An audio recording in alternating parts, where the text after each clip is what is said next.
เข้ามานะทำที่คนในเงียบกริบอยากรู้คุณชื่ออะไรฮะรู้ไหมคุณทำผมหวั่นไหวให้อย่าเพิ่งเดินไปไกลมารับผิดชอบด้วยสิก็ได้ผมให้คุณเต็ม10เหมือนตัดเส้นโอลิมปิกว่าได้ผมได้คุณเป็นแฟนจะคอยดูแลคุณอย่างดีจะหยุดคุยกับทุกคนในทันทีผมสัญญาว่าต่อจากนี้จะมีแค่คุณเพียงคนเดียวจะยอมกลับตัวเป็นคนดีเห็นผมเงียบๆแบบเนี้ย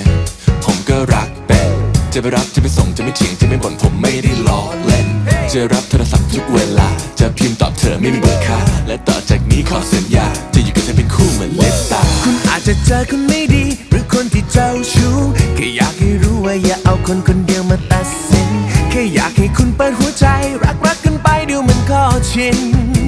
Hey yeah yeah อยากจะได้คนนี้เป็นแฟนก็ฉันยังอยากจะได้คนนี้เป็นแฟนถ้าหากได้คนนี้เป็นแฟนก็ดีอยากจะได้คนนี้เป็นแฟนก็ฉันยังอยากจะได้คนนี้เป็นแฟนถ้าหากได้เธอนั้นเป็นแฟนก็ดี